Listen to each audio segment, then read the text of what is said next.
Yeah, away you go there. Personal navigation, tape 5,487. Tape. I don't have to tell you things are bad. Everybody knows things are bad. It's a depression. Everybody's out of work or scared of losing their job. Banks are going bust. We know the air is unfit to breathe and our food is unfit to eat. We know things are bad, worse than bad. They're crazy. It's like everything everywhere is going crazy, so we don't go out anymore. We sit in the house, and slowly the world we're living in is getting smaller. All we say is, please, at least leave us alone in our living room. Let me have my toaster and my TV and my steel-belted radios, and I won't say anything.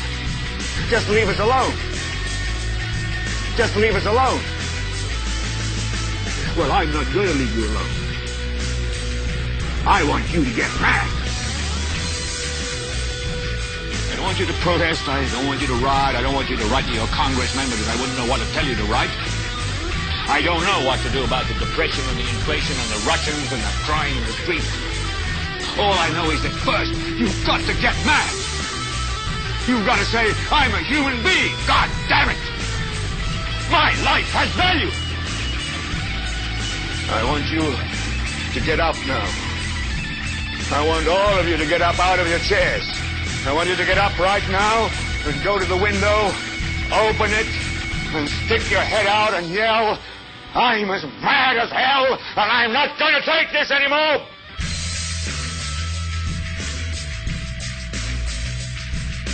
I'm as mad as hell, and I'm not going to take this anymore!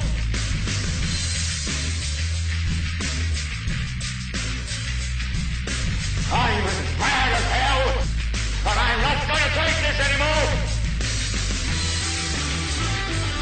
I want you to get up now.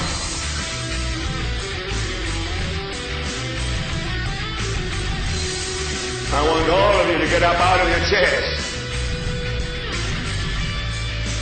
I want you to get up right now and go to the window, open it, and stick your head out and yell, I'm as mad as hell, and I'm not going to take this anymore!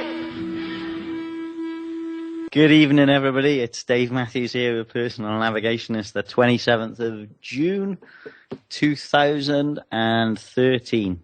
If you want to call into the show, you can call in from the UK on 0161 298 0298. If you're calling from the outside the UK, you can call in on +44 161 298 0298. As always, we'd love your input. We'd love to hear your stories, whether they're success stories, failure stories, whether you've been absolutely screwed over by local government, police, anything of any interest on the subject. We're glad to hear from you. And I was going to kick off this week just by telling a story about my son, who had his first drive in his car since he passed his test. It was actually the night before last. He went out to drop his girlfriend off. He was approached by a kind member of our local police force who were there to serve and protect us. I think they've forgotten that, though. By a guy called M. Spruce from Newport Police Station. So,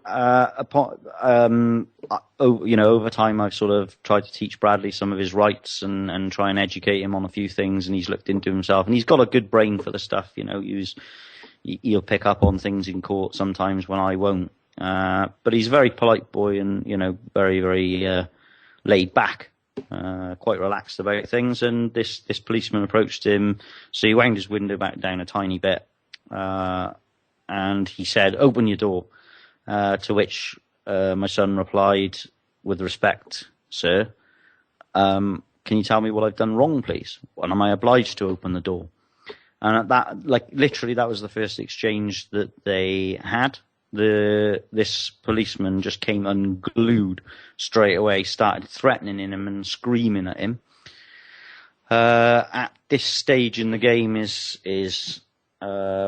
partner, his colleague, who is also there to serve and protect, was doing a PNC or whatever on the car, which had passed MOT that day. It's the son's car, so it was all insured, etc., and MOT'd, and don't want him to have his first car taken off him and one thing and another.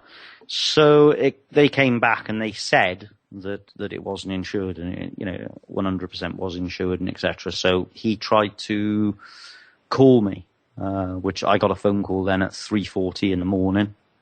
He was trying to call me, and just to confirm about the insurance and get the number, etc., etc., etc. At that point, the officer was threatening to smash the windows on the car, was reaching in. He reached into the car and took the keys, and then he started to try and wrestle the phone out of my son's hands. Now, bear in mind, all he was doing, he was saying, look, I just want to call my dad, just to give you the details. He was screaming at him and shouting like aggressively for him to get out of the car. Bearing in mind that he's done absolutely nothing wrong. This is the first exchange, and I guess this is one of the reasons that I do the show every week and try and teach people what their rights are and one thing and another. So he started the name game, and my son said, well, what his name was, but a shortened form of his name, which is what we always refer to him as. And then he said, can I have your driving license? And he said, yeah, sure you can, gave him his driving license. And then the policeman come unglued, and started doing the usual banging the chest and jumping up and down because he'd left the end part of his name off his first name, which is a shortened form, of the full name. For example, my name's David, and people call me Dave. So, anyway, he was going mental at him about, this fact that he should have given his full proper name and blah, blah, blah, blah, blah, blah, blah, blah, blah. I'm a policeman and don't get cocky with me. And, he was in no way cocky and, behaved well throughout, but continued to question. He said, well, when he asked for his name, he said, with respect, sir, am I obliged to give you my details? And again, this guy kept just jumping up and down. And at this point, he'd wrestled his phone out of his hand. They'd managed to get the phone back. And then he was just prevented from using his phone or touching his phone. They got him out to the bonnet of the Panda car. And this is a guy that's never been in any trouble in his life. Never, ever, ever put a foot wrong. Like a really, really kind, easygoing guy. And this is the way he's being treated by this M. Spruce of Newport Central Police Station. So during this time then, he went to his, he said to his colleague who was with him, or his partner, or whatever they were, bum buddies or something, I don't know what they were, but anyway, he said, what can we do him for? Well, if there was ever any evidence that he hasn't done anything wrong, that was it. What can we do him for? So the only thing they could do is they got this piece of toilet paper, or I don't know, they called it a notice. I think it was a bit of toilet paper with some shit smeared across it, as Dean Clifford would say. And it was a Section 59 public nuisance. Now, I believe public nuisance is a 12th century law. And I suspect that somebody could look that up and maybe put it in the chat box. But they've sort of revamped it, and they've brought it into the Road Traffic Act, which is only applicable to government, but I don't think people can quite get that into their heads yet. So anyway, he wanted to put on there that it was threat. He was threatened and duress, and he was intimidated. Every time he tried to clarify what he was shouted at and abused, and he ended up by signing the paperwork as the authorised representative of the name. So he managed to qualify his signature, but all attempts to write threat and duress failed. So, that's basically what happened. Then I got a phone call, back off him. He filled me in, so I got on the phone to the sergeant straight away, and he started off by saying that somebody had made a complaint that somebody had revved an engine. which, somebody may have revved an engine, but let's get it in context. This is somebody who's just passed their test, so they're on a hill doing a hill start. I guess it wouldn't be out of the way for somebody to rev an engine whilst doing a hill start. So I started asking the sergeant questions, and when I told him what officer it was, he didn't seem surprised, like as if this officer may or may not have been, I wouldn't like to say, been complained about for his behaviour before. So I started asking him a question. I said, well, the complaint, what area was the complaint made? And I recorded the whole conversation with the sergeant, and I did make him aware that I was doing so. And he named 3 totally different areas that the complaint had been made. So I kind of did their sort of trick where they sort of just carry on talking about something else and this and that and the other. And then I came back around to the complaint, and I said, so was the complaint in the Pontier area? Was that the area? Was that the place the complaint was made? And he was like, oh, yes. And I said, oh, right. I said, because earlier on when I asked you were a little vague as to where the complaint had come from. It was one of 3 areas. And straight away he's like, oh, fuck. In his mind he's thinking, oh, bollocks, and he's recording it. So and he said, oh, yes, yeah, that's definitely where I said, you've got a log on your system. And he was like, oh, well, I can't comment on that. Oh, I said. So a complaint's been made, and you don't know what area it's been made in specifically. And then when I suggested an area, that's the area. I said, was my son's registration number given in the complaint of the alleged people revving their engines? And he said, well, no. And I said, well, what foundation evidence have you got that's made one of your policemen make an arbitrary decision on the side of the road, serve a notice on him, and then warn him that if he served another notice of this type during the next 12 months, that you'll take whatever car he's driving away from him? I said, what's your standing in it? Like, what facts or evidence are you relying on to be able to serve this notice? Oh, well, it's discretionary and blah, blah, blah, blah, blah, blah, blah, blah. So, I went on for a bit, and then off I went, left him go on his way. So I followed it up the next day after I'd spoken in detail with my son, and then contacted another sergeant and spoke to him very slowly and wrote everything down and took all the details I could and blah, blah, blah, went through the whole thing. And I asked him specifically, would he consider it reasonable that an officer was attempting to deprive my son of property without due process of law? And he was like, well, what do you mean? And just couldn't get it. And I said, well, he tried to take his phone off him.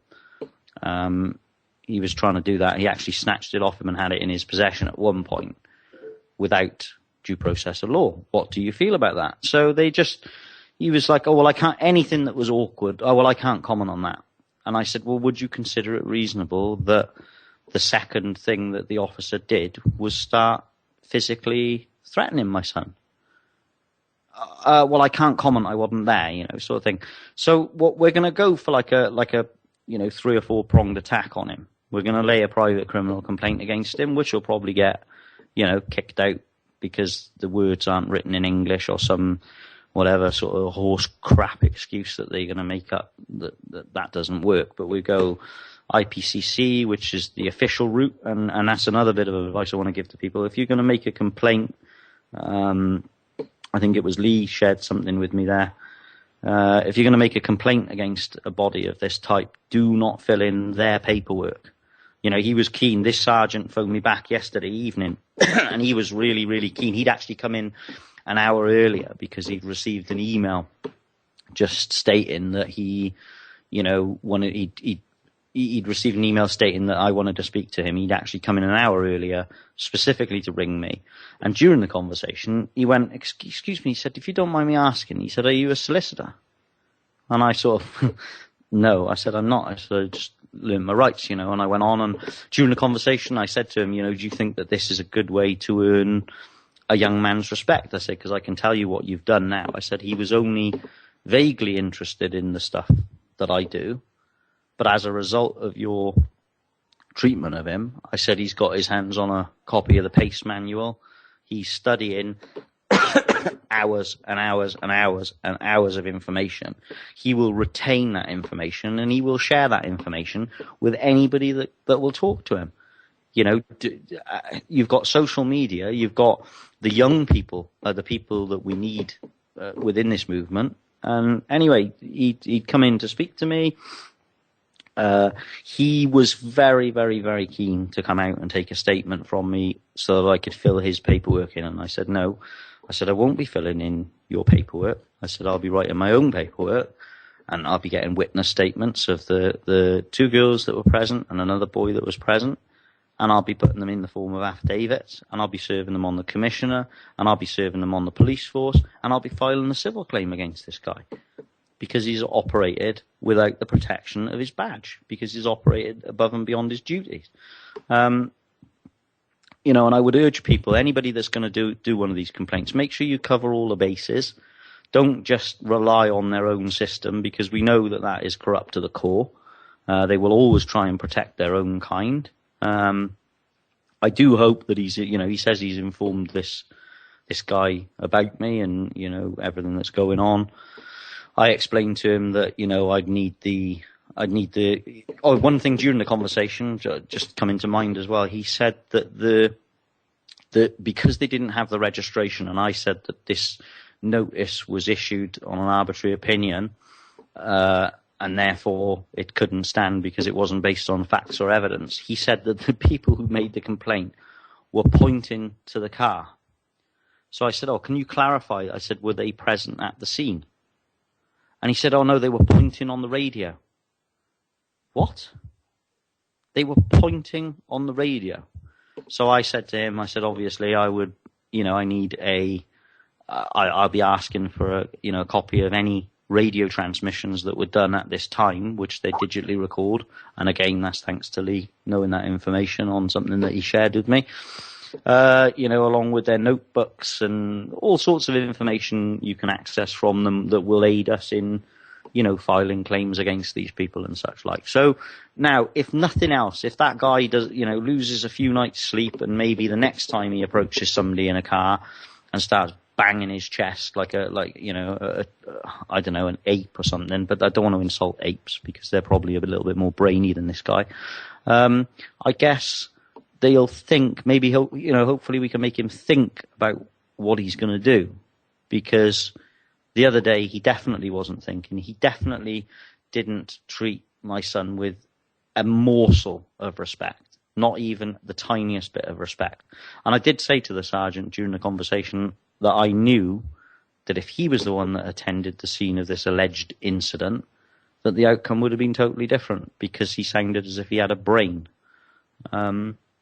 And again, I can't confirm that. And I don't know if anybody wants to comment or jump in and say anything about that. You know, just stick your hand up or jump in. But like, you've got to follow these things up. You've got to ring up and ask questions. When you're asking questions, make sure that they know that you're taking notes. Go back over the information. Do basically mirror what a police interview is like for you. You know, mirror. Another thing I tried as well, I said that I sort of tried saying, oh, well, during this routine stop, and he was like, oh, no, I didn't say it was a routine stop. And I was just playing with him just to let him know that I knew the game that they play when they start questioning us, trying to put words in our mouth and trying to make things up. So you got to make these people work. You got to make these people think. And I guess I'll keep you informed of that on a weekly basis. Maybe we can stick some of the letters that I've written up in the box in relation to it, etc., etc., etc. And then that brings me on then to the court case. I don't know if maybe you have listened to it, maybe you haven't. Last week we played a recording that somebody, an anonymous person, had sent through from the courtroom up at Stroud Magistrates Court on the 17th of the month, where the judge was jumping up and down and crying her eyes out, and I'd accepted her oath of office, and then she ran out of the room, and I had an argument with the barrister. Well, he claimed to be a barrister. I'm not convinced he was. I don't know if Lee can look that up for me and see if a barrister can represent the Crown, or is it a solicitor, but in a magistrate's venue. And I guess you all heard, I think it was 600 and... Oh, Lee, go on. Yes, yeah, come in. Yeah, I just wanted to say, just before you moved on to that, about the things that you can demand and how people can do it. And Brilliant. It's just basically through the Data Protection Act. And what you can do, you can demand, it costs you 10 quid, but you can demand on whatever, any information that an organisation's got on you.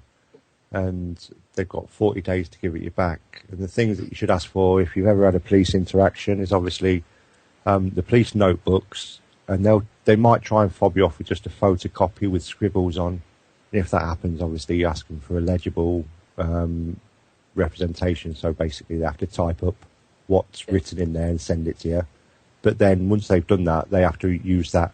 They can't change the evidence. If they want to say it says something else later, they can't do that, you know. Yeah. If they've got any recording material, sometimes the police carry cameras that are automatically switched on and they send data off. The radio recordings, the recordings from the cars themselves. There's also, if you actually make it into the station, you can get all the recordings from all the time that you spent in there as well, voice recordings and is that's plus 20? That's 20 minutes either side as well, Lee, isn't it, of your of when you're in there? I'm really not sure. I can't answer honestly. I believe it is, yeah. Yeah. So, and that basically not only. Then you can start asking them why they came to certain conclusions to arise certain suspicions. How did they arrive to that with this information? You know, because it's also any notes that they've kept on their, what do they call it, the crime database thing, of what they get from informants and stuff like that. All that information's got to be given to you as well. Yeah, wow. And that's going to be, I've already sent the the sample letter off for myself. I'd be very interested to see if they call me a free man of the land or a pain in the ass or whatever they want to call me. Say that again. Playing the game. Yeah. For the fun. Try and see if you can get around paying the 10 quid. Get the form, photocopy, you know the crack. Tipex out their numbers and all that rubbish, and just pen in your own. Yeah. And their symbols and stuff like that, and see if you can get away with it that way. It's always good fun. But have a backup and have the other one filled out just in case, for the sake of a tenner. Yeah. But I was saying, Lee, this thing with my son on the side of the road, it's nothing more than the officer's opinion, and they've served a notice which enables them, upon serving of another notice, that they could just deprive him of property without due process of law. The situation is crazy, and I absolutely know that he wouldn't have been doing anything dumb. He's doing a 3-point turn in the yard by the workshop. He's feeding the steering wheel through his hands, being very, very tentative with the car, and he didn't even know I was watching him. So I know that young lads do sort of silly things in cars after a few months of having one, but the first night, to be treated in this way, and I know this guy has created a monster because he's got a superb brain, and he's got a superb brain for retaining information and reading people. And I just think, I think it's brilliant. And they've just they might as well have got a gun and blown their own foot off. But again, we've got to make a stand, up to these people and start asking them questions. This notice should not stand. What I'm going to do just for shits and giggles, just so everybody's aware, and I will keep you informed of this, is I'll say, if this policeman comes round to his house, to the house, and apologises for the way that he treated him and removes the notice, then I will consider dropping all action against him. But I think Paul just wanted to add something as well about the police visit at the summer camp at the summer camp the other day. So go on then, Paul. Yeah, Dave. I didn't actually encounter the police officer originally. I think he came across a couple of lads who were there representing a local group of Anonymous. And by Anonymous, the ones who wear the masks and go on the street and help out people and stuff, like modern day superheroes.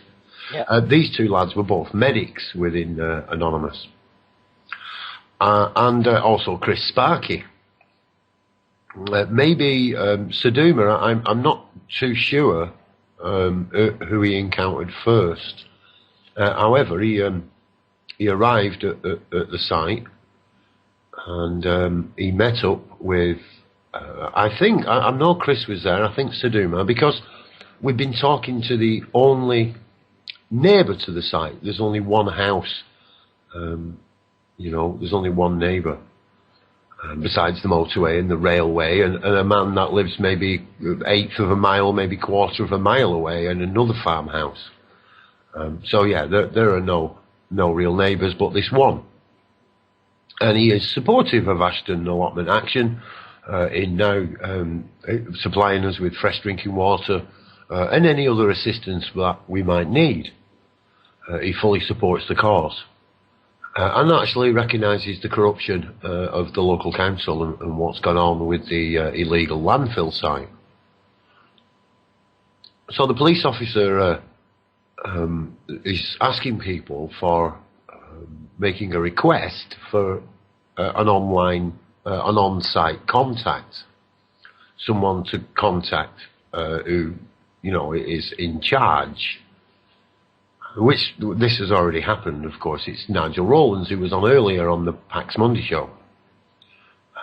Nigel is an ex-councillor and currently a member of the Green Party. You could say is our man in Westminster. I mean, by Nigel's own words, all political parties should now start speaking the truth within their manifesto prior to voting, rather than after voting. So, he's a good soul. So we have a contact there with the police. The police have been informed. We expected between 15 and 15,000 people. We can't tell them. It's a spontaneous gathering. And they have a contact phone number for Nigel.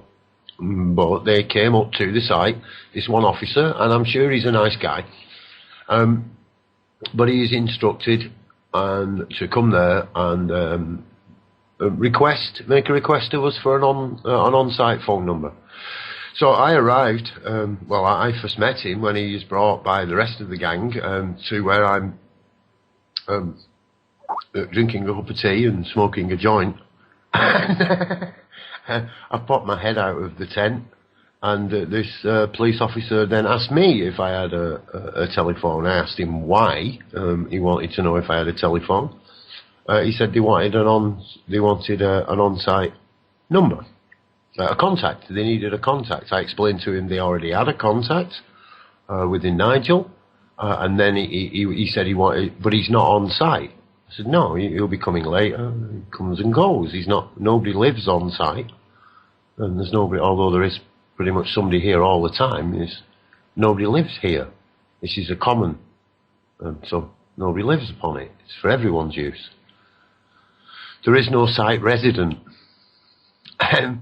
Which he looked a little bit perplexed at this, because obviously he wasn't getting his own way, and he's come across perhaps 6, maybe 8, 9, 10 people maybe now on the site, and they've all actually told him they haven't got mobile phones. Nobody's got a mobile phone, or if they have got a mobile phone, and then they are not staying on site. They will not be on site, so there is no reason to give them their number.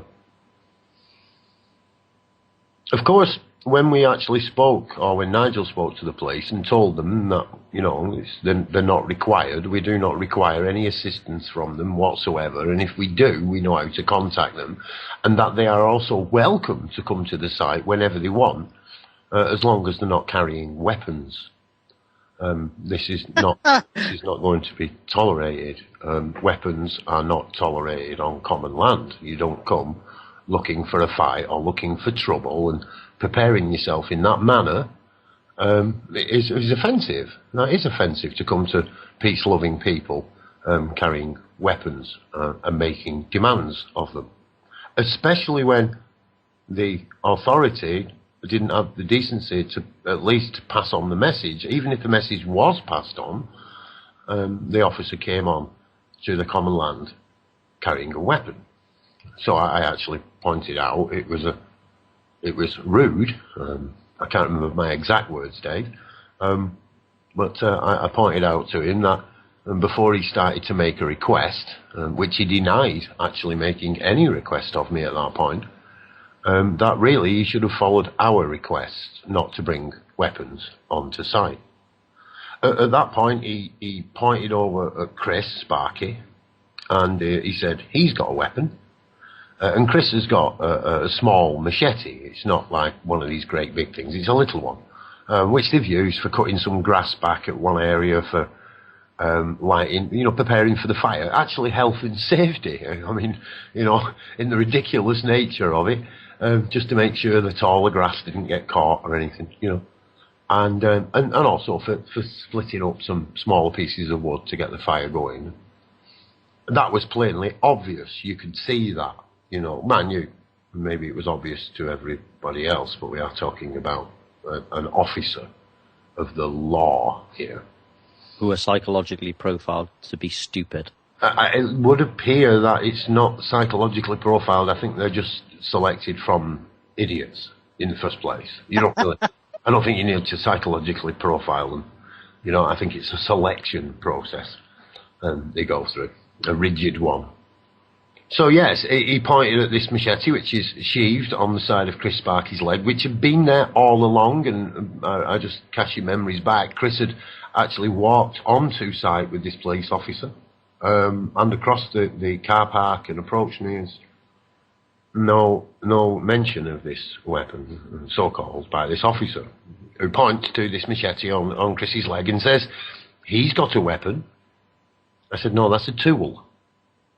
That's a tool for cutting things, chopping things, cutting the grass, as you can see. That's what's happened here. He said, well, but you are carrying weapons. He said, they are not weapons. They are not weapons. They are items of personal defence. Okay, then. Okay, we'll try that one in court when I walk down there and I'm pulling a howitzer down the street with me.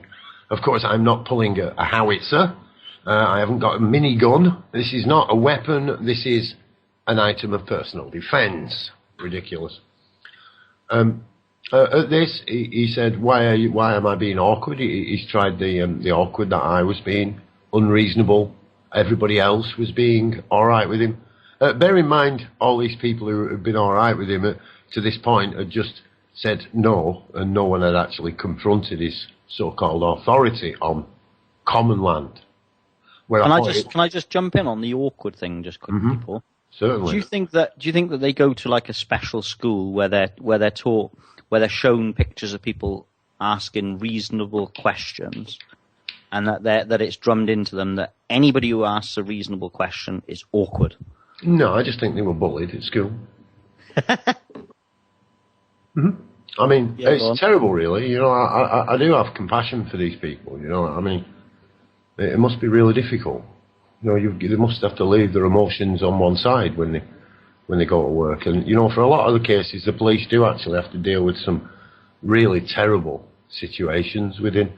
I think it's a shame that they're actually having to. I felt a bit sorry for the guy, really. I did. But hey. He chose to get up and do it this morning, and that's how he chooses to live his life. But I'm sure when he actually joined the police force, he joined to serve the people, to be a good service to his fellow brothers and sisters. I'm sure that's what he thought. The naivety of it. So anyway, Dave, at this point when he started to kind of get, felt threatened because I was confronting his perceived authority, I went and got a camera. Where at that point I said, well, you're just rude. We've made request of you not to come here with weapons, and you're here requesting something of us, which he then denied. He denied he'd made any request. And when I then I was getting ready to bring my camera up, one of the two lads from Anonymous, the local Anonymous group, actually announced that they'd been filming ever since he arrived. From the moment he'd arrived on the site. At that, I actually asked him again, so you haven't come here then and requested of us to have a telephone on site? Where he looked very confused, put his head down and walked away. Oh, yeah. He made threats, like somebody'd be back. I think after he was going at 7, he didn't really care. It didn't really matter. Oh, and also I'd actually said to him when he came, I said, "Oh, I'm glad you're here. I'd like to report the illegal tipping there." Which he said, "Oh, well, he knew of it." He said that would be a civil matter. I said, "Well, what's this?" Well, that's actually criminal. Fraud, deception, threats to kill is criminal. He really does need to go and have a look in what is civil and criminal law. Deception, fraud, and embezzlement are all criminal, not civil. So yeah, no other police officers came to the site that night. I would imagine that they'd listened to our instructions, that they were not required on site. There is no need for them to come onto site, and I can only imagine that's what they did. He took the message back, and basically we are not required there, nor are we needed there. And if we want to go there, then we have to go there on an equal footing as commoners, under common law. Which, of course, I would imagine they were unable to do within the fierce structure they have. I mean, fancy leaving their stormtrooper equipment in their vans when they come onto the site. I mean, of course, they will feel very threatened by the hippies round their fire, playing drums. So yes, you would think this is the end of it, and as we did, no problems. We all arose the following day after having a wonderful night, and then roughly midday, they came to visit us again. But this time, they decided that it perhaps wouldn't be very convenient to drive over or send an officer to the gate or even send one without weapons. They decided to use the helicopter instead. Oh yeah, throw more public money away for nothing. Yes, approximately £2,000, I believe. I'm told. I don't know if that information is correct. Where they actually came and circled the camp. It was a little bit like Wild West, I must admit, and the passion of the moment actually just took over me. The cowboy film Blazing Saddles. I just, we were being surrounded. We were being surrounded by the Indians, so we squared our tents, and I bared my ass to the helicopter. So I would really like a copy of my. So if we can sort out the paperwork, so I can send off and get the video footage of my bare ass. I think I'm entitled to have that footage back. It should be it's my ass. It doesn't belong to them. That's my ass, and they have no right to come up behind me with an helicopter, film me first thing in the morning while I'm going to the toilet in the toileted area. That's just not right. That's a breach of my civil liberties. They were told, and they've come over in their helicopter and tried to take photographs of my bottom while I was having a poo. It's just not right.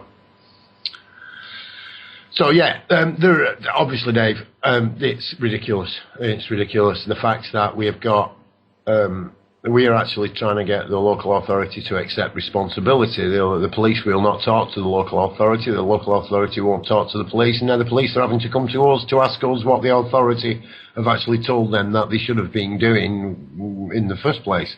Well, obviously, the police need to arrest the council in Ashton-under-Lyne, or at least investigate the council in Ashton-under-Lyne, as they've been asked to do on many cases. I was speaking to Nigel today, and we are now going to, we are going to anyway, contact the local press. There's a little bit of information, or a bit of a follow-up for you there, Dave, regarding Starlord. Starlord has written in regarding, I think, I won't mention the name because I'm not sure which one it is, one of the housing associations we have here in Tameside. And he's written into the local paper, and they have omitted the name of the housing association from his letter of complaint. So you've got a complaint about a housing association, but no one knows what association the complaint is pertaining to. Also, the local advertiser, which is owned by Manchester Evening News, Nigel wrote in himself, who often does. That's part of what Nigel does. He wrote a piece, and that piece was published about Tameside Council and the renting of these offices, and then charging people or informing people that they can have a hearing before a magistrate, which isn't actually happening. It's a lie. They after writing this piece to the paper, which was published in the North Evening Herald, there's something Star, I believe, and the Manchester Evening News, was then omitted from the local advertiser in our area. They didn't cover the story. They omitted the local news, which was actually picked up by the surrounding news. So there is a lot of evidence here, just recently and in the past, that both of our local media sources, one of them we know is actually owned by one of the associations, and the other one seems to be the dancing puppet of the local council and their cohorts within these so-called housing associations, which often the councillors have been high-ranking members of their boards of directors.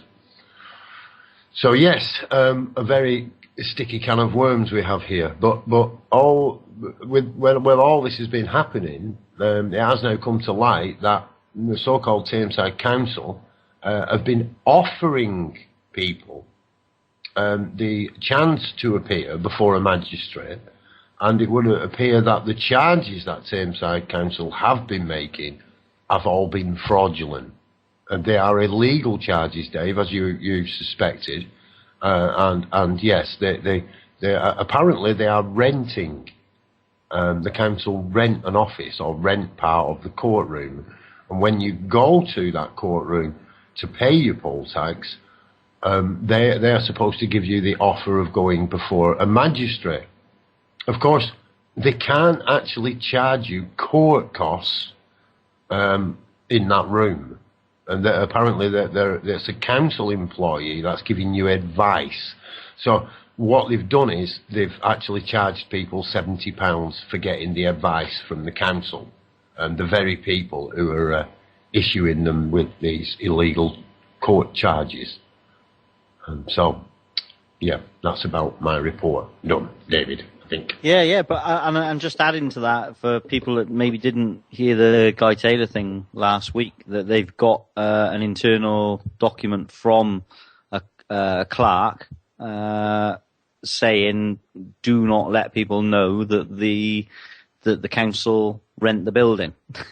You know, it's blatantly obvious, and I think it's become common knowledge. These hearings are totally and utterly unlawful. The magistrates are supposed to be impartial referees, if you like. They're not. They're biased.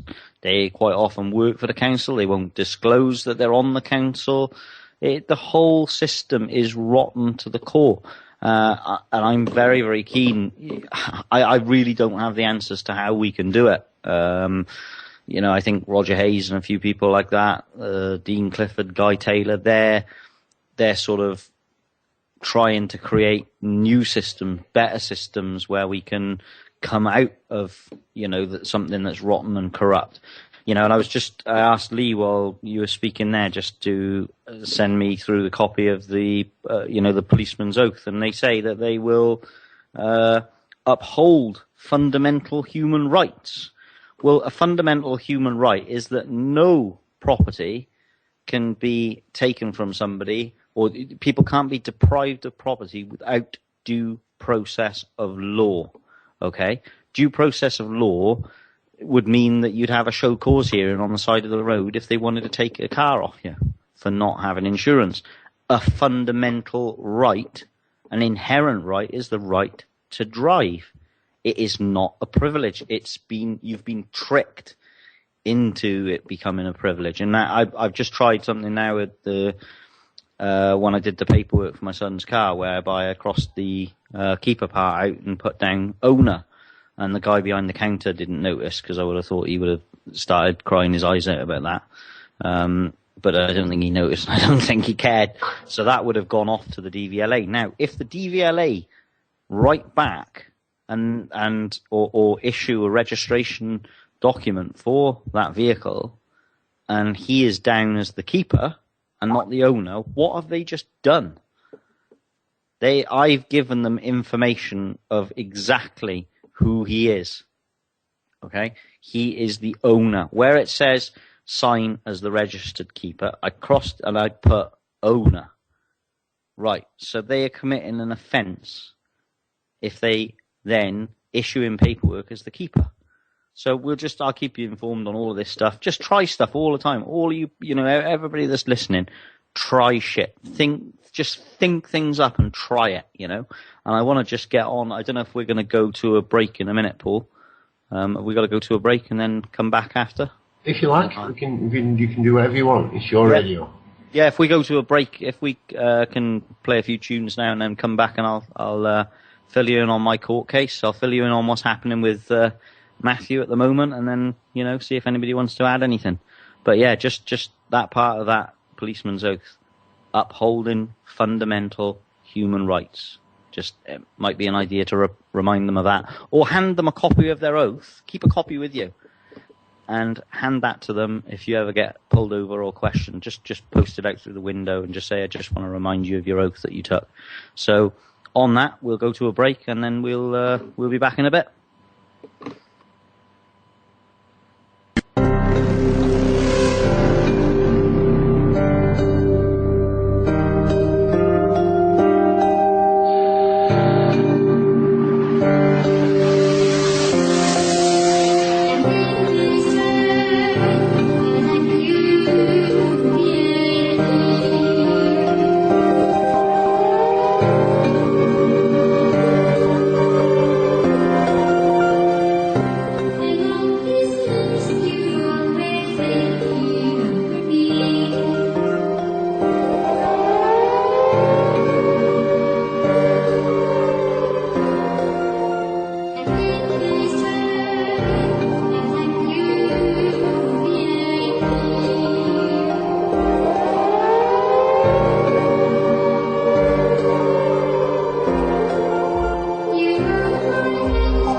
When you hear the sound of Darkcity Radio,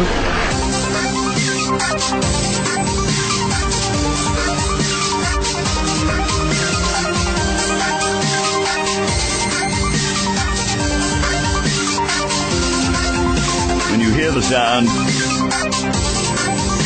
when you hear the sound, when you hear the sound,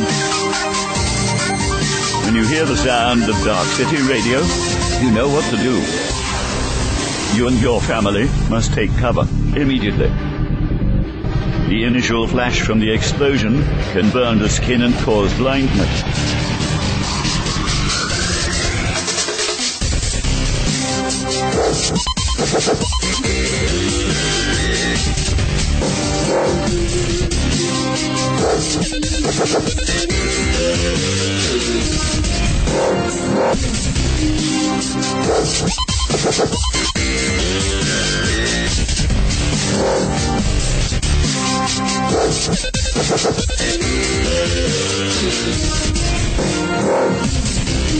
The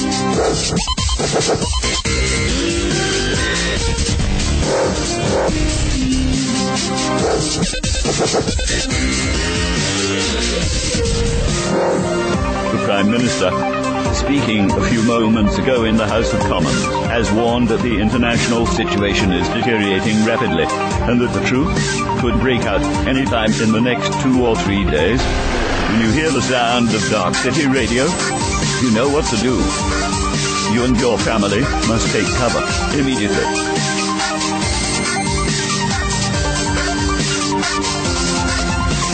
Lie down. Keep away from wind hose. Cover your head and eyes. Do not look at the sky. Take shelter immediately. Repeat. Stay indoors.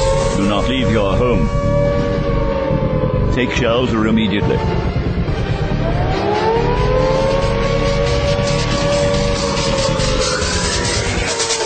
When you hear the sound,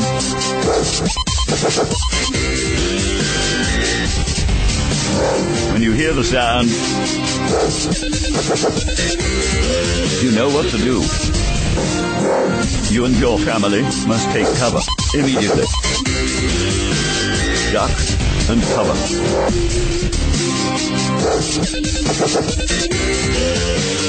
Duck and cover.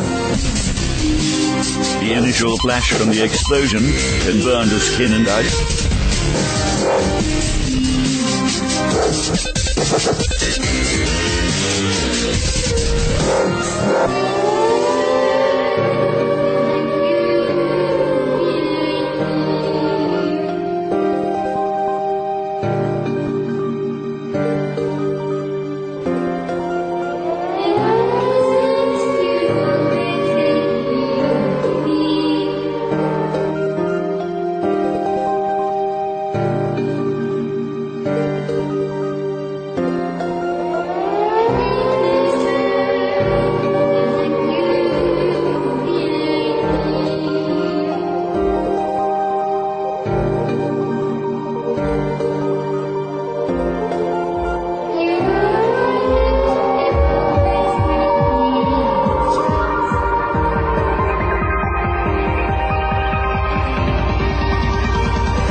Dave Matthews back, second part of Personal Navigation, 27th of June. I just wanted to, in the second half, cover the Stroud Magistrate Court case, which was ongoing. That I don't know if any of the listeners heard it. We played the audio that some anonymous person provided from the court when we went in there. They were trying, I think on the charge sheet, eventually there was it was for no insurance, not producing documents which included insurance, MOT, driving license, and I told background story on it. I told the policeman on the side of the road that I wouldn't be producing the documents and I wasn't prepared to produce them. He said he'd prosecute me if I didn't, and I said I don't care, I won't be producing my documents. And I put on the slip, at the time of this complaint, I was not performing a function of government and or acting as an agent of the Crown. All claims rebutted, and then signed it as the authorised representative of the name.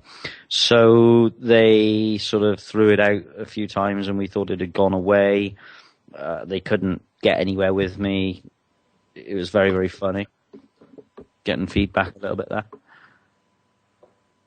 Yeah, so they kept sort of throwing it out. Anyway, they then decided in their infinite wisdom, although I said on public record that I did not consent to it, there was no need for a trial, I pled guilty to the facts, that they were in fact going to have a trial.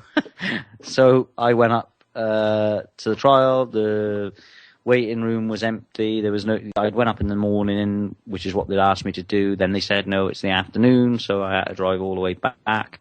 And then come back again in the afternoon to an empty building. Got into the courtroom, and for such a trivial matter, there was a district judge, not 3 magistrates, a district judge. So one of the first things I did was told her that I'd accept that I accepted her oath of office. And what that kind of does, it's like a presumption, really. It's like I'm letting her know that I'm presuming that she's here under her oath of office. Because if you start questioning them and asking them, are you under your oath of office, then they just get really, really excited, and, you know, they start wigging out about that. So there was a lot of stuff that I was going to make a wig out about. So I thought, one less thing. So I just accepted her oath of office and put her in the position, the presumption that she was under her oath. Therefore, she either had to lie, by acting outside of her oath of office. So she would have effectively, if they're not under their oath, which they're normally not, they are supernumeraries or paid actors, like giving the impression that they are a judge, but they're not there in the capacity of a judge. So I just sort of took that bit of power away from her, and she started an argument about me going to stand in the dock, and, you know, and I was saying if I cross the bar, with my inherent rights to be protected, and blah, blah, blah, a load of bullshit come out of her mouth. She winded up running out of the room. There are people who say that they bring, I think Franco Collins says that when they go out of the room and bring another form of law back in, you know, when they go out of the room and come back in, they bring another form of law back in. I really don't know if that's true or not, but I just said, as soon as she came back in, madam, I have accepted your oath of office, just to get it back, so that she absolutely knew what was going on. So there was a load of shouting. While she was out of the room, I got into sort of talking to he claimed he was a barrister from the Crown, and I was calling him de facto Crown, and he was sort of telling me that he was going to go for £600 and odd costs for this trial that we were going to have. And I, you know, made it clear to him that I pled guilty to the facts. I didn't produce my documents. We don't need a trial to decide if I produced the documents. It's a fact. I didn't produce them. I told them I didn't produce them, and I told them I wouldn't be producing them. So anyway, a week went by, I guess. Then a letter came through, written in the all capitals. So they've now withdrawn all of my rights, or diminished my capacity so that I have no rights. And the decision was, because I told them, you know, I didn't consent for them to do the trial in my absence. They've said it doesn't even read as it's a court, as it was a hearing and blah, blah, blah. It just says the court have ordered that you pay an £80 fine for not producing your driving license. So I wrote, go fuck yourself on it, and sent it back. But in the meantime, I was thinking about it, and I was thinking, why? What about all these? What about the other charges? You know, because it's on record that I didn't produce. And I got to thinking, then if you cross it back with a lot of the Dean Clifford teachings, and, you know, the driving license is the property of the state, or it's the property of the government. So at any time they can ask for that driving license back. We do not own our driving licenses. We think they are ours, but they are not our property. And if they ask you to send a driving license back or produce a driving license, if you don't produce for said driving license, they can do you for it. So I may very well offer them some strawberries and some apples and some bananas, because I don't tend to deal in whatever money, whatever you want to call it. But I'll make them an offer of that kind for not producing my driving license. However, I did tell them that the Attorney General had my driving license. And I believe I wrote fuck off across that as well, in a moment of madness. And I protested it as a constructive fraud.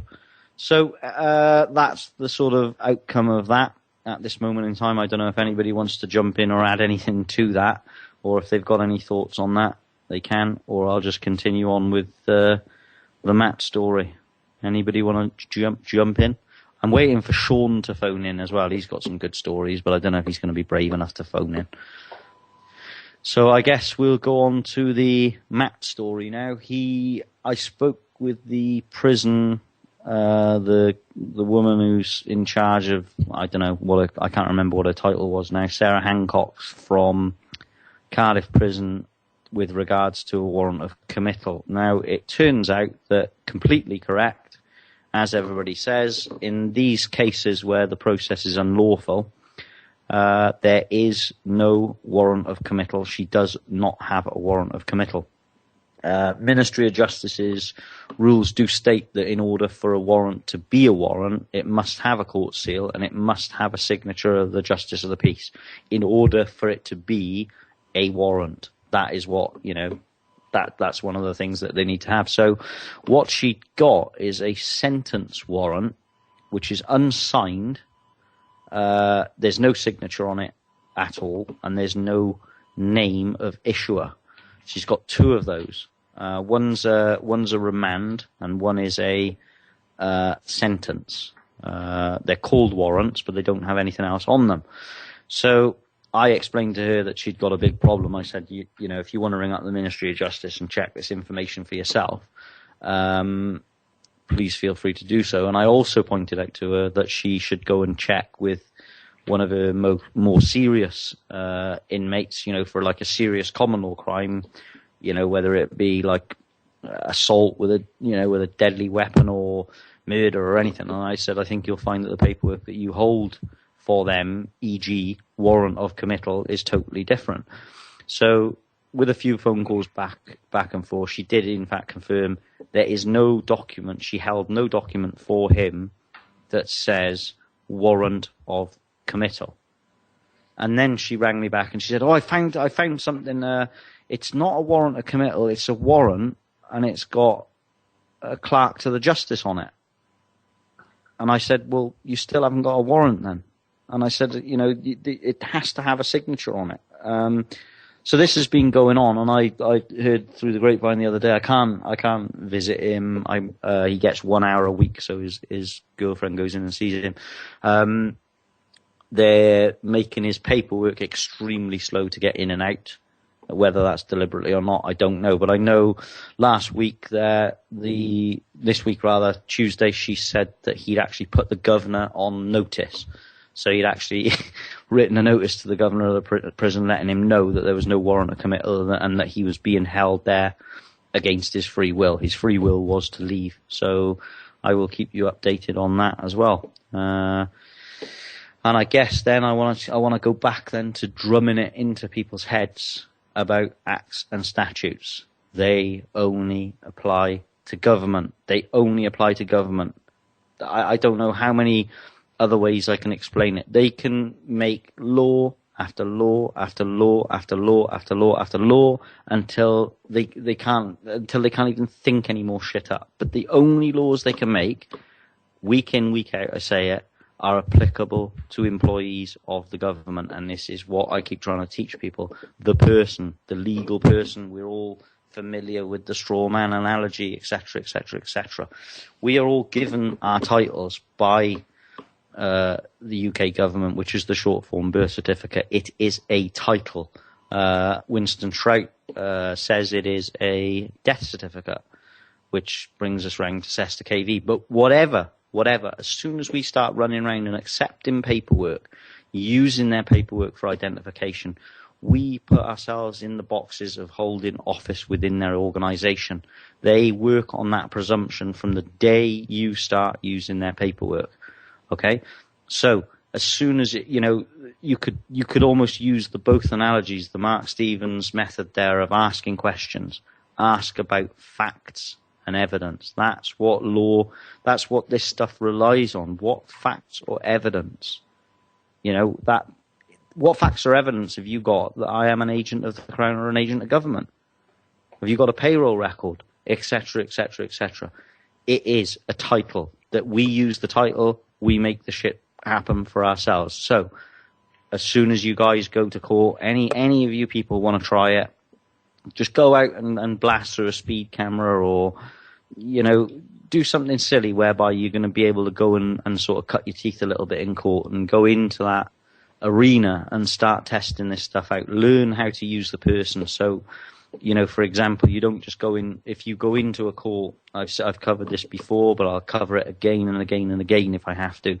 When you go into a court, if you don't rebut anything that they say and you don't clarify what capacity you are there in, you are there in what's known as a general appearance.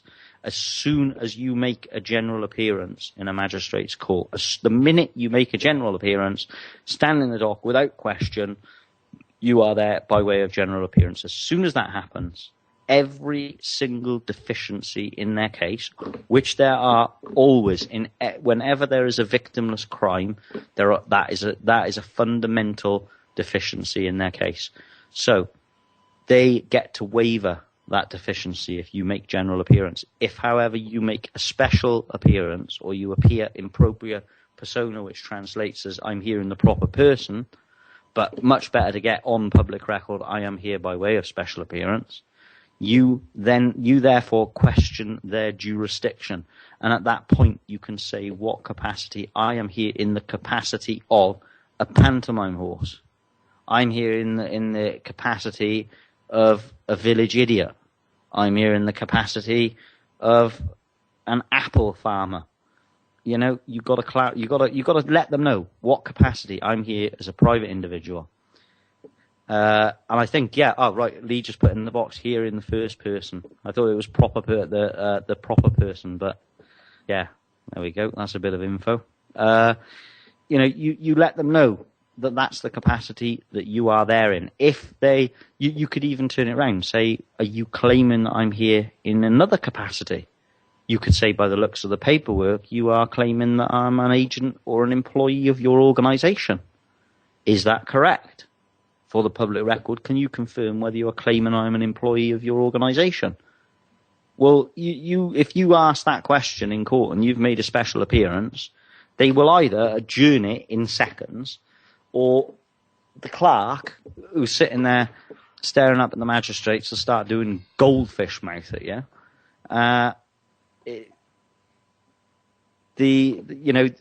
You've got to clarify what you're there to do, and if they're claiming you're the trustee in the room, for example, if you're there as an employee of the Crown or an employee of the government, you're in the position of a trustee.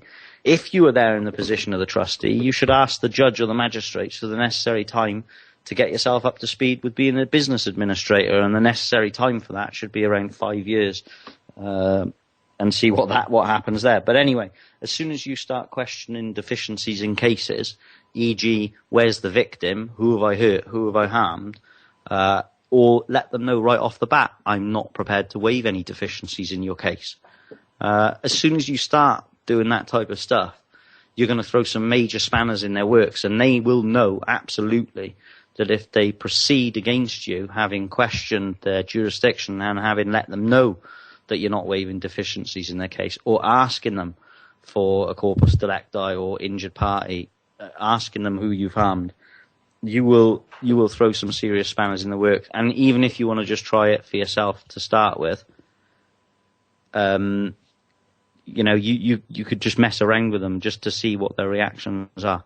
And I do urge people to try it for themselves and just have some fun with it, and just really enjoy. Just read how they react. Read what their body language is when you start throwing these spanners in the works, because it is really, really good fun. And it's the same coming back round, to my son. As soon as I start speaking slowly to this policeman and asking him really, really difficult, appropriate questions with regards to what they did to him, the squirming that this guy went through, and I would absolutely guarantee that he would have gone to that M. Spruce from Heather Gwent Police based in Newport. I am certain he would have gone to him and said, listen, you've got a bit of a problem here. And I hope the guy loses some sleep, but don't be afraid. Ask questions. If you're in a court and they say, you're here because you did this, and this is applicable to you, and blah blah blah blah blah. If you stand there and you don't do anything, well, you've just agreed. Silence is consent. We know that. Agreement is acquiescence. As soon as you stay silent, you just fuck yourself over. So don't be afraid to turn. Excuse me. Could you just explain to me how that is applicable to me, please? Have you got any witnesses with personal first-hand knowledge that this act or statute is applicable to me. And they're like, well, of course it's applicable to you. Everybody has to live by the law. Yeah, but can you walk me through how that became the case? Because I'm not so sure that it is applicable to me. I'm not an agent of government. I'm not an agent of the Crown. You've identified me as a corporate officer. I'm here in the capacity of a private individual. This law it doesn't really add up. You're trying to send me to prison for a debt that you created, and that's against the human rights. Like, I mean, well, what am I doing? Even if you just play with them, just ask questions. Seriously, just ask questions. Never accept anything. Keep getting on public record that you are there as a private individual. You do not work for the government. Keep, clarifying what you're saying. Keep asking all the time. Ask. You won't be in there long. They'll kick you out. So I don't know if anybody wants to add anything there. My voice is kind of going. I'd like to add. Yeah, I had a bit of a frog there as well. I'd like to add about when you're sending your complaints, and you said that he would have gone down to the copper that stopped your son and gave him, you got a bit of a problem here. That's why when you send your complaint letters in and your notices, you should always send them straight up to, is it Superintendent, the first chap with the crown on his collar? Go straight to the top. The Queen. And then when they get the chief inspector or the inspector breathing down on them through the sergeant, then they know they've got a problem. You know what I mean? Yeah, too right. Because then it's come from inside, from the boss. They're like, shit! Then they start sweating. Because it's their career, obviously. If it's just coming in from the sergeant, we've had a bloke come in, and sergeant plays one of the lads. He's the in-between, the toffee noses and the troops, isn't he? Yeah, and that's why I don't go on, Paul, for a sec. I was just going to say, my granddad always told me that shit always falls faster from above. Definitely, but that's a good, a good cross reference or whatever you want to call it. I don't know. I get in as much as if you go to a sergeant and you go, yeah, I want to fill out your statement. Come and take a statement off me. We all know that that'll just get handled internally. That won't reach it. That won't reach the high levels. But like you say, if you go straight to the chief super in the area, or the chief super of South Wales, or, even to a higher, of all of the UK or something, if such a, go straight to the top of the chain, Don't let yourself be guided by what their regulations say you have to do. You don't have to do jack shit what they say. Just go straight to the top. You ring them up and you have to go, first of all, you have to, if you do it the official way, sure, if you want to do it the official way, do that. But at the same time, go to the top of the tree. Like Lee, it's a brilliant point that Lee's making it, if they start having their, the big man breathing down their neck, and he doesn't want any flack, and he's on this little PC, who's been a PC for years apparently, so he can't, he must be rubbish. He's going to absolutely crap himself. And the next time, because I've been told that because he's had this notice served on him, that every time they see the car, they will just pull him over just as a matter of, like a matter of course. They'll just pull him over automatically as soon as they see him.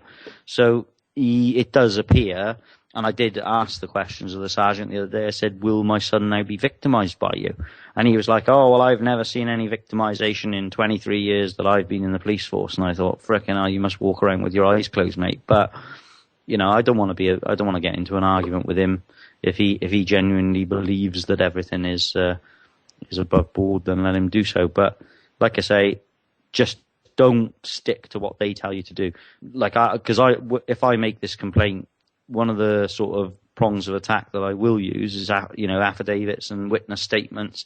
Basically, put it together so that they know that they've got a lot of stuff to deal with. Well, I'll tell you what then, Dave. Here's a project for you, mate. For the next 200 quid or something, you can get his car kitted out with cameras, proper fitted cameras and a recording device that you can put in the glove box. Do you know what I mean? Yeah, Also I kick was out going with to a mic. suggest. And he said, I'm telling you, what happened, when you just said that to me, what happened in my head was ching, ching, ching, ching, ching, ching.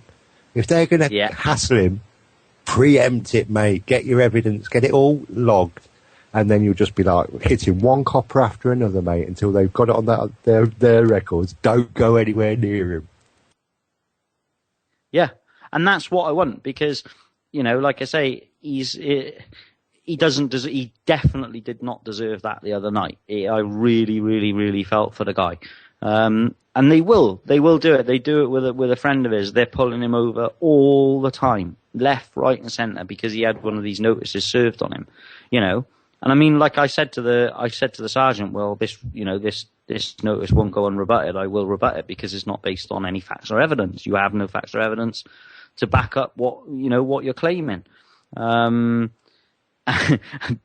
Paul just put in the chat box a smiley cam, 30 quid, and I did suggest that to Brad the other day, that from now on he wears a smiley cam.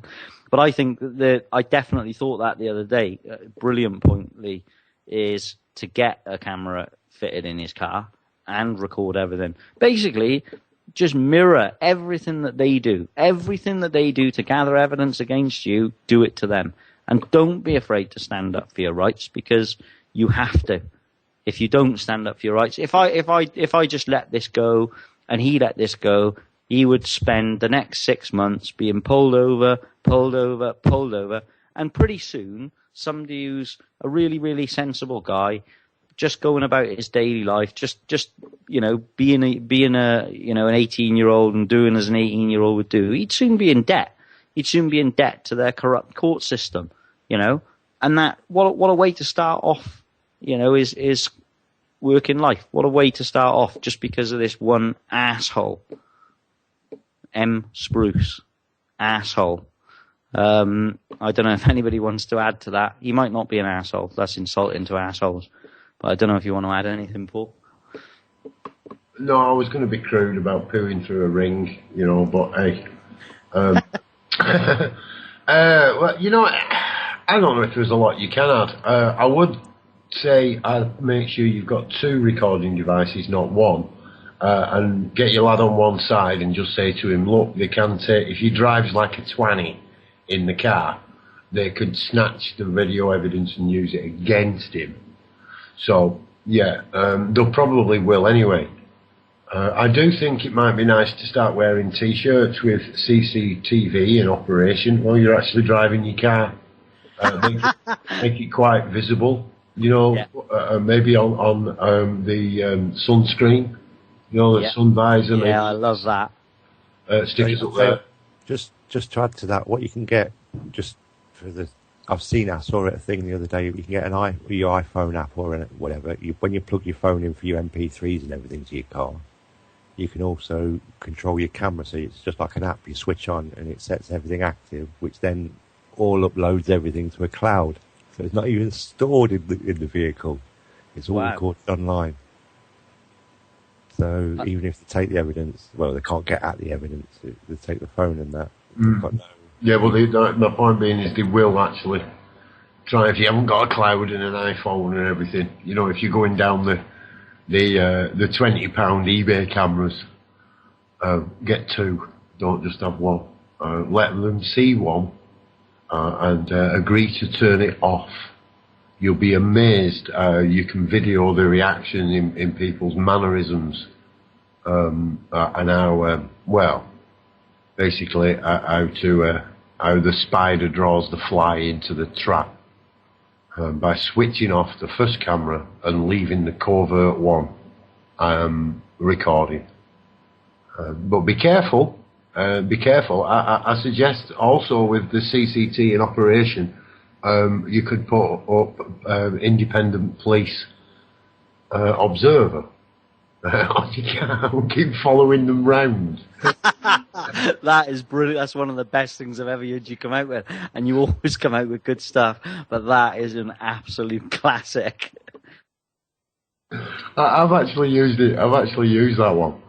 When they said, what are you doing? I said, I'm an independent observer. And they went, observer of what? I went, the police. And yeah, that's backed them off a couple of times. Yeah. I once got arrested for using my radio. I've been arrested a while ago for using my radio until they realised, they thought it was a police radio and I'd stolen it. It's a handheld radio amateur piece of equipment. And there was a large fire at a mill. And it was just down the road from me, and some of the lads asked me to go and give them a report. So I drove down in my car, and I was reporting live on the scene. So yeah, it can be. It's not hard getting arrested in Manchester. Of course, they released me some short time later. He was threatened with arrest in less than 30 seconds. Just for having his window wound down 4 inches and saying, sir, with respect, have I done anything wrong? What have I done wrong? And am I obliged to open my door? He was threatened with arrest for that. You know, and that's not normal. I mean, they've got to be having secret sort of training sessions well, not secret to us, whereby they're showed video footage. I think it's the I Smell Bacon guy. That we've probably all seen, who's quite funny, but you know, I would have thought they're being shown videos like that and being given methods of how to stamp on it quite quickly. Oh, I hope not. I really hope not. It's such good fun, and you know, once they actually realise that we're just taking the mick out of them, really. I mean, they've been doing it to us, and it's been costing us money, and now we're actually using the same thing against them, but we're finding it funny, and they're getting stressed about it, and we're having a laugh about it. It reminds me in the film Life of Brian when the Christian is put in the amphitheatre with the Roman soldier, and the Christian begins to run, and the soldier begins to chase him, and eventually the soldier has a heart attack. So yeah, that's how I kind of get it. Let them get stressed out. You know, let them get stressed out, and you keep laughing at them, keep bagging the evidence, keep putting it up there, and eventually they give up. They give up. The only problem with it is, though, they just move on to someone else. But wouldn't it be great if, you know, the young people became so aware of it and they were able to do these things? Because I was going to follow on from the putting the camera, you know, putting one of these GoPro or something, like whatever, you know. I think Lee's just posted something in the chat box there, so thanks for that. I'll have a look at that after the show. You could also follow it up by serving a notice on them, letting them know that, you know, send them a picture of the car, send them a bill of sale which supersedes any other document. It proves ownership. So that they don't need to, because they were trying to tell him that they needed his name to prove if he was the owner of the car. And they even threatened him with arresting him on suspicion of theft of the vehicle. I mean, this is incredible. I find it an absolute joke. So send them every single bit of information that they could ever want, along with a notice saying that from now on, this car will have a recording device in it, which is live streamed to whatever, or done on the iCloud. I'd have to speak to young people about that. Because I'm not too great at computers. I don't think you'd need to. All you'd have to do is put a visible sticker on the approach to the car. You know what I mean? Just like your tax disc, just like what they do. There's a camera in this vehicle. Yeah. Oh, yeah, I suppose best way would be to mirror what they do again, isn't it? Yeah, just put a sticker. Because it's more of a piss take. Fuck the notices. Yeah. Just do what they do, do you know what I mean? As long as it's visible, you can't mistake it or miss it. So basically you put one on each passenger window, or one when anybody's looking into the car, that they will be on video record. Yeah. Yeah, I suppose you could do that. I just wanted to kind of, you know, really make sure that you wanted to tickle them, didn't you? I would, yeah. I've got to agree with Dave. Tickle them. You want to throw stones at them, didn't you? Yeah. I think that's the best thing to do, really, is to encourage the lads who are being harassed by the police to become independent police observers. Yeah, definitely. You know, to observe these areas which lads are driving around and with screeching tyres, and go and stand around and observe what actually goes on, and you know, and become useful members inside the community, on both sides of it. Because if there are young lads who are screeching about in the tyres, then it's often better to be confronted by their peers rather than authority, because all we'll do is just do it more. I mean, the young lads, we used to play knock a door run. I mean, why did you knock on the door and run away? Why did we do that? Because they come out and chase you. I mean, what's shit? That's why they do it. Do you know what I used to do? We used to, at Christmas time, when people were throwing out their Christmas trees, this is a bit of a classic, and I doubt maybe this is why I'm like I am. We would knock on the door and stand behind a Christmas tree in the middle of their garden to see if they noticed that there was a new Christmas tree in the middle of the garden. And 9 out of 10 people would not notice that there was a Christmas tree in the garden. It's a bit off subject matter, but there you go. Well, not really, man. It's the same. It's the same kind of thing. Why do we do these things? It's to get attention. There's especially for youth. There is no youth associations now. There is no youth clubs. There is no attention. They don't get no attention. So a lot of the time, they're going to get it by knock a door run, screeching around in a car for a bit. And it really is a waste of public service money, really, at the end of the day. It really is. Definitely. I think if we don't...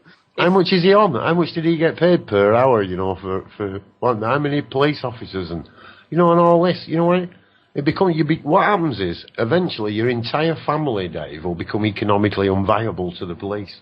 Yeah, exactly, and I can't wait for that. But the trouble is that while this guy was banging his chest and showing how much of a big man he was because he was no longer at school getting bullied by the smallest kid in the school, that somebody was possibly mugging somebody or breaking into somebody's house or doing something that actually would be a crime. And I just think if we could spread like wildfire, if the kids his age, spread it like wildfire, that as soon as you start actually standing up for your rights and putting these cameras in your cars and filming what they are doing to you and holding them accountable for what they're doing to you, because we're at a critical point. If this doesn't happen, then the knot just gets tighter and tighter and tighter, and then before we know where we are in 10 years, I dread to think how controlled we will be. But now I think his generation is the generation that will either totally fuck this planet up for us or totally save it. It can go one or two ways, and I hope and pray that it is going to, go the positive way, because it is getting crazy. And this is a prime example. I think that before he's probably stood on the sidelines, he's learned bits and pieces, but he sort of couldn't really get why I was so concerned and why I was so passionate about the lack of fairness, the lack of justice, and the fact that we are being so controlled by our own kind, by something that we created. Don't forget that. We created government, man created government, so we're being controlled by ourselves in effect, but we've allowed it to happen. We've allowed ourselves to be controlled to this extent. And I think that this has suddenly made him stop and think and go, well, hang on a minute. Now I can see why he's doing it. Now he's not nuts. He's not as mad as I thought, and now he can see the approach where, I asked him to write down before he forgot some of the stuff that happened. And he, to be fair to him, he sat down and he's written it all out, but he's written it out like as a transcript of the conversation. So, it's great that he's remembered that amount of stuff. And, but we've got to make a stand, for our rights. I know you don't like to say fight for our rights, Paul, but I think that that sort of generation are just I don't know, dread to think. Stand on them. Don't fight for them. Don't ask somebody else to uphold your rights for you. Don't give up authority, man. Like I say, there is a difference to it. I'm not actually saying I don't think we should fight for anything. No, I really don't. I get what you mean now. Yeah.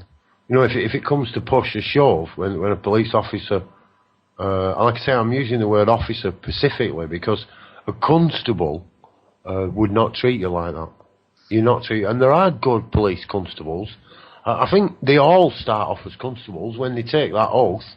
I think many of them have been duped. I really do. The ones, like I say, the ones in question. They say the one I came across, he was a youngish lad. Fair enough. He could have got funnier about it. He didn't really have a leg to stand on, but he could have done. He could have got aggressive. He could have got angry, and he didn't. And we have to respect that because in a mere moment, these people can freak out, start attacking you with riot batons, CS gassing you, pushing to the ground, and inflicting bodily harm on you. And they will do that. So yeah, I'm not a fear merchant. I really am not. I've stood toe to toe and fought with the police. It doesn't work. You lose every time. They're going to get more and more and more, and they lose. And then, if you have some success in court, they change the rules. You can't actually play their game and expect to win. I think all we can do is level the playing field, and hopefully we all walk off without a victim. Because to me, that's what they're doing, Dave. They're driving round and trying to victimise people. And that's that's not a servant of the public. It's quite the opposite. Yeah, it's crazy. And by the way, I've just received a text off him saying that Lee's fuck the notices, put a sticker on the window. Apparently that's dench, and I don't know that's you have to speak young person language to know what dench means, I think. But yeah, apparently that idea is dench, and he likes that idea. So we could be posting pictures of the new stickers on the car on next week's show in the window. What, are you going to get photographs of this police officer so we can all put one in, and then we can, like a tax disc, and we can distribute them? So like the US military did with the deck of cards. Can we have these? Should we have our own 52 worst police officers in the country? What I'd like is for all of the listeners to ring Newport Central Police Station and ask, if he can justify his behaviour towards somebody on his first night of driving on the roads, and was he justified in the actions of trying to steal his phone from him? Was he justified in threatening him with arrest just for not winding his window down and opening his door? Oh, and incidentally as well, he tried to drive off with his keys. My son had to run after him and get his keys from him. He actually drove off.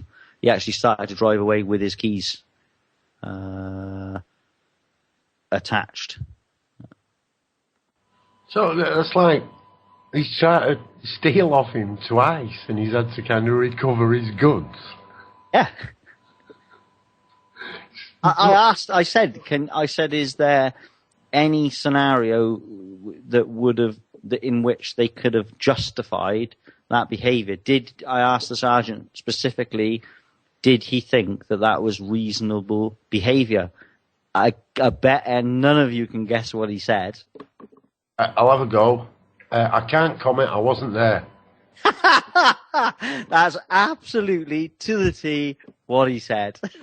And in fact, any question which referred to facts or anything that would question the behaviour or clarify that the behaviour was totally unreasonable, guess what his answer was?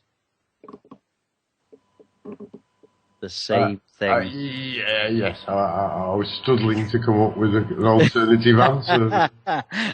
Yeah. So, everybody, I will keep you informed on this. It would be hilarious if Matt managed to get himself out just by putting the governor of the prisoner on notice. I mean, that is absolutely classic. And I'll just keep you informed in all of the things that we've got going on. Anybody wants to add, or if there's anything in the chat box or anything, just carry on, because my voice has given up on me.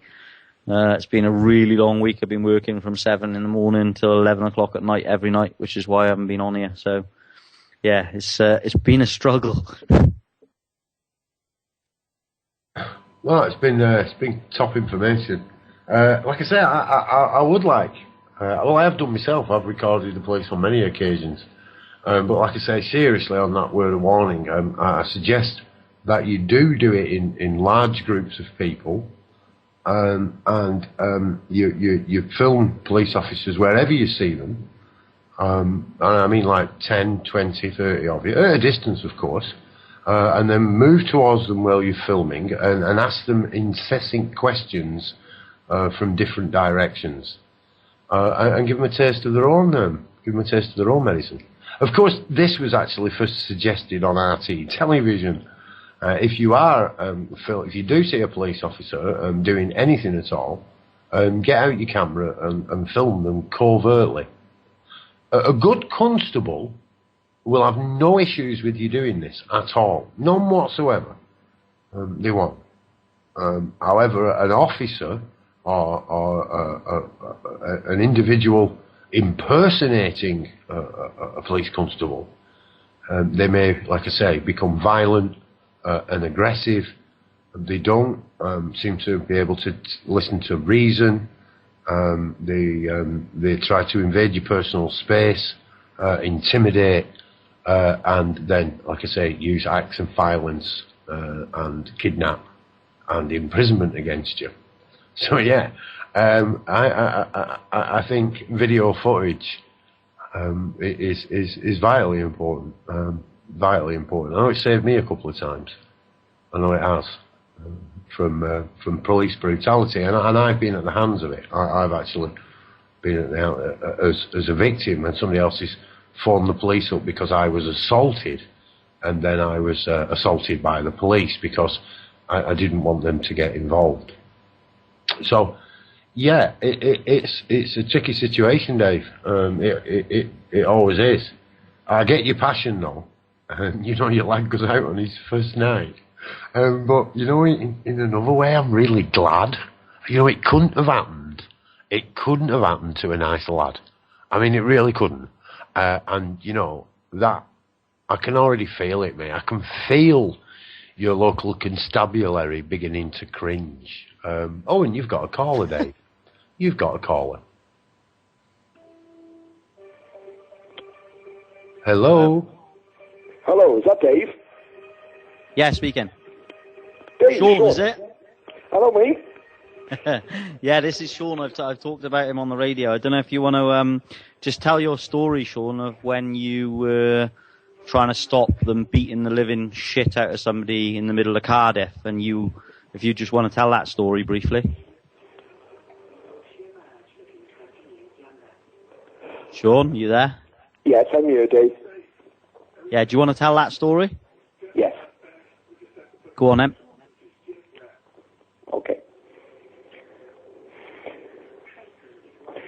Yes, Dave. I was on a night out with a couple of friends in Cardiff city centre. Yeah. And I witnessed an assault by... you got music on or something in the background? Three police officers grab hold of a gentleman about probably about 35, 40 years of age, grab him by the back of his neck and literally ram his head so hard into the floor that his face and his nose just literally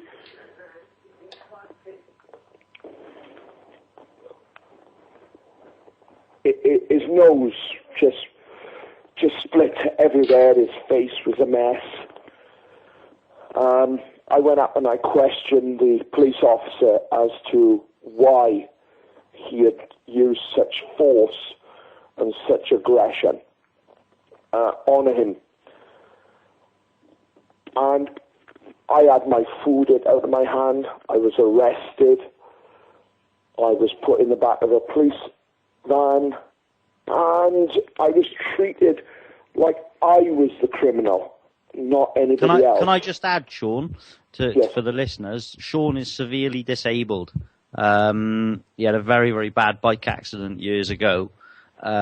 He's on medication because he's in huge amounts of pain, and he doesn't move freely at all. So the attack that happened on him was to a disabled man, and you are registered disabled as well. So I just wanted to point that out so everybody kind of knows what bully twats the police are. So carry on. Thank you for that, Dave.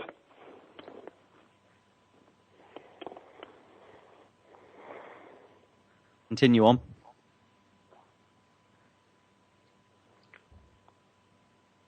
Sean, are you there? Yes, I'm here, Dave. Yeah, go on, Yeah. carry on. When they took you to the station then, if you carry on from They when you got to the carried station. me into the back of the police van Hello? and kept me handcuffed. Hello? And just Hello?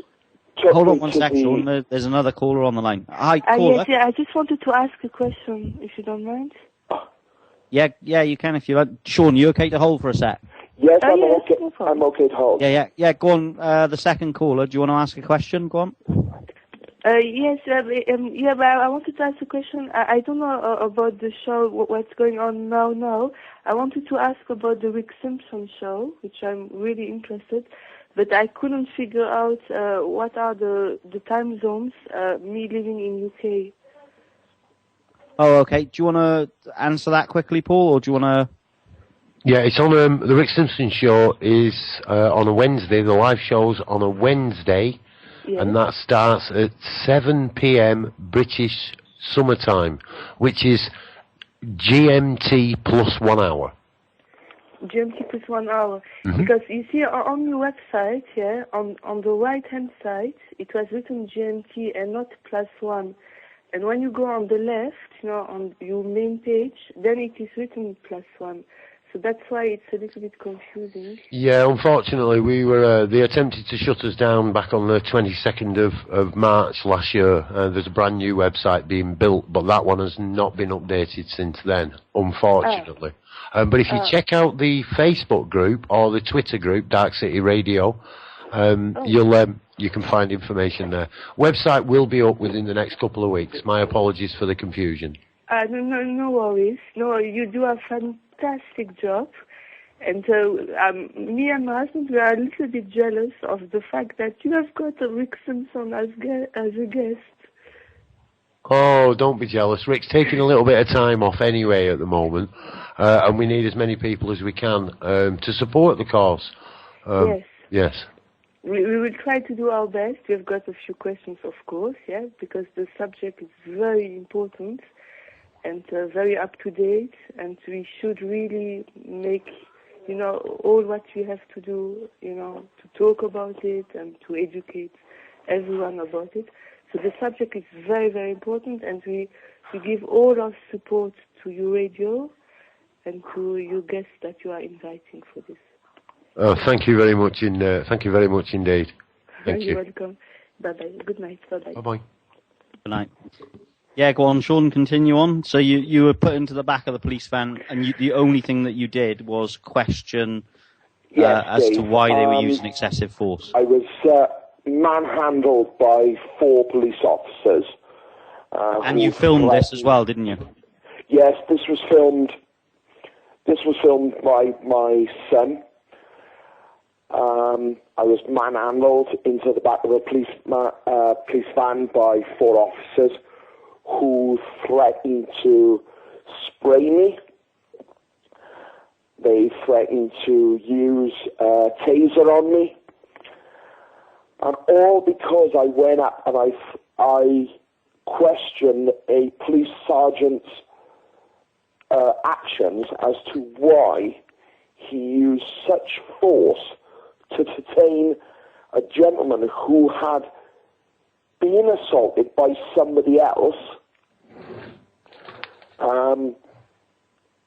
They arrested him and manhandled him, and I questioned the actions of the police officers. And I was the one that was treated really, really bad. So on the way back to the police station, which was Cardiff City Central, they threatened to take me to another police station and lock me up all night. They threatened to charge me with assault on a police officer, which wasn't the case. Now, bearing in mind, all this is being recorded by my son on his iPhone.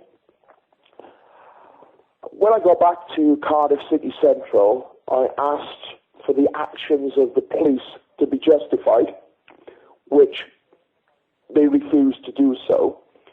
They then produced a piece of paper that said they were going to charge me with a public order offence, which was £80 because of my actions. So I questioned that for well over about an hour of their time, wasting their time, etc., etc., etc. They then got a sergeant out, and she came out and she said, look, you either accept this £80 charge or you get arrested for assaulting a police officer, and we take you to Cardiff Bay Police Station and you will be dealt with accordingly. I refused to accept any paperwork whatsoever off them. And on the bottom of it, I made it known to them that I would not accept this paperwork, and I signed on the bottom of it under protest and arrest. And this was back in November of last year, and I've not heard anything since.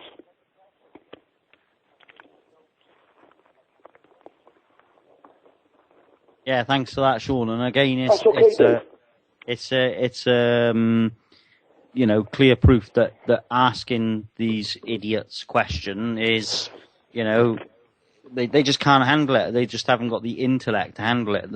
They're probably, you know, in their head, attack is the best form of defense, and they probably use that more and more now because of social media, because we're finding out what our rights are, you know.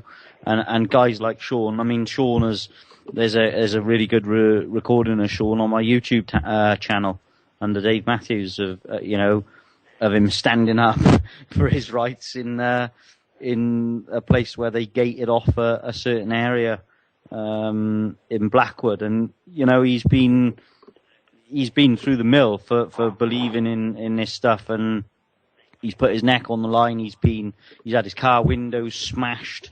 He's been frickin' sprayed with mace, dragged off to the police station, assaulted, handcuffed, you name it. He has been absolutely done over by the system. You know, time and time again, standing up for his rights. And it is a clear demonstration that something is very, very wrong. You know, and again, we need more people like Sean that are prepared to, you know, stand up for our inherent rights, which is what the police are supposed to be doing, but they don't. They fuck us over every day. They pull over innocent young men minding their own business on their first night out in their car, who are quiet, respectable people, and they start screaming and threatening them and stealing their property and then stealing another piece of their property and just generally making it known that they are the boss, but they're not the boss, because we are here to show them that we have our rights and we are going to stand up for our rights. And I think on that, we will end tonight's show. And thanks for everybody's input. Lee, thanks for ever so much again. As always, you're a hero. And Paul, brilliant stories. And thanks, Sean, you know, for phoning in. It was suggested to me that Sean's story may not have been the most encouraging, but I just want people to know that if you are going to start, you know, standing up for your rights, you will probably suffer for it. But I know 100% that out of the other side of the suffering that Sean's been through, he does not give a fiddler's fuck. He doesn't care. He's brave. He's been through it. So once you lose your mind prison and you don't fear anymore, what have they got? What are they going to do to you? What are they going? Are they going to threaten to tickle you? That's right, Dave. You know, you know what I went through when I was pulled over on the side of the road. Just quickly, you know, when I was assaulted by PC Sean Mayrick. Yeah, and again, he's renowned for misbehaving. That's correct. So that is, you know, several allegations have gone in. I've now lodged a complaint to the 5 police officers that I got physically abused by on the side of the road for refusing to get out of the car because of my severe disability, unable to stand up for long periods of time. You know, when I was arrested quickly, I was denied my medication in my cell. I was denied all my rights and everything like that. But that's another story which I'll ring back in and let all of you know about. Yeah, it'd be good to share that with us. And again, I forwarded information which Lee shared with me, which will now enable Sean to access all of the information that's held on him, all of the notes that were written on him, all of the radio transmissions. You know, it's been fun, and it, like being involved in something like this where we get to share stuff. That's where we get the knowledge from, and that's where we get the strength through unity. So on that, I'd like to finish tonight's show and thank everybody for their input. Thank you very much, Dave, for listening. Thank you. All right. Cheers, Sean. Bye. I don't have to tell you things are bad. Everybody knows things are bad. It's a depression. Everybody's out of work or scared of losing their job. Banks are going bust. We know the air is unfit to breathe and our food is unfit to eat. We know things are bad, worse than bad. They're crazy. It's like everything everywhere is going crazy, so we don't go out anymore. We sit in the house, and slowly the world we're living in is getting smaller. All we say is, please, at least leave us alone in our living room. Let me have my toaster and my TV and my steel-belted radios, and I won't say anything. Just leave us alone. Just leave us alone. Well, I'm not going to leave you alone. I want you to get mad. I don't want you to protest. I don't want you to riot. I don't want you to write to your congressman because I wouldn't know what to tell you to write. I don't know what to do about the depression and the inflation and the Russians and the crying in the street. All I know is that first, you've got to get mad. You've got to say, I'm a human being. God damn it. My life has value. I want you to get up now. I want all of you to get up out of your chairs. I want you to get up right now and go to the window, open it, and stick your head out and yell, I'm as mad as hell, and I'm not going to take this anymore.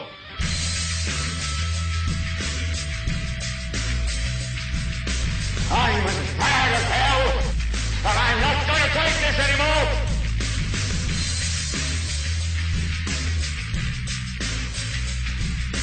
I'm as mad as hell, and I'm not going to take this anymore.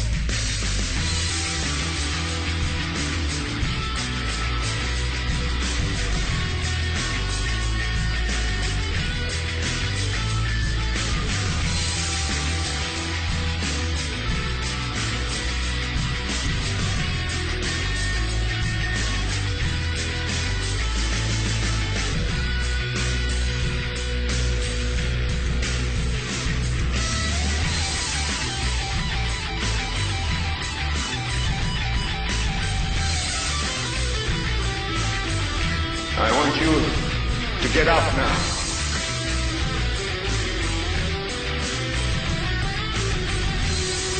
I want all of you to get up out of your chairs.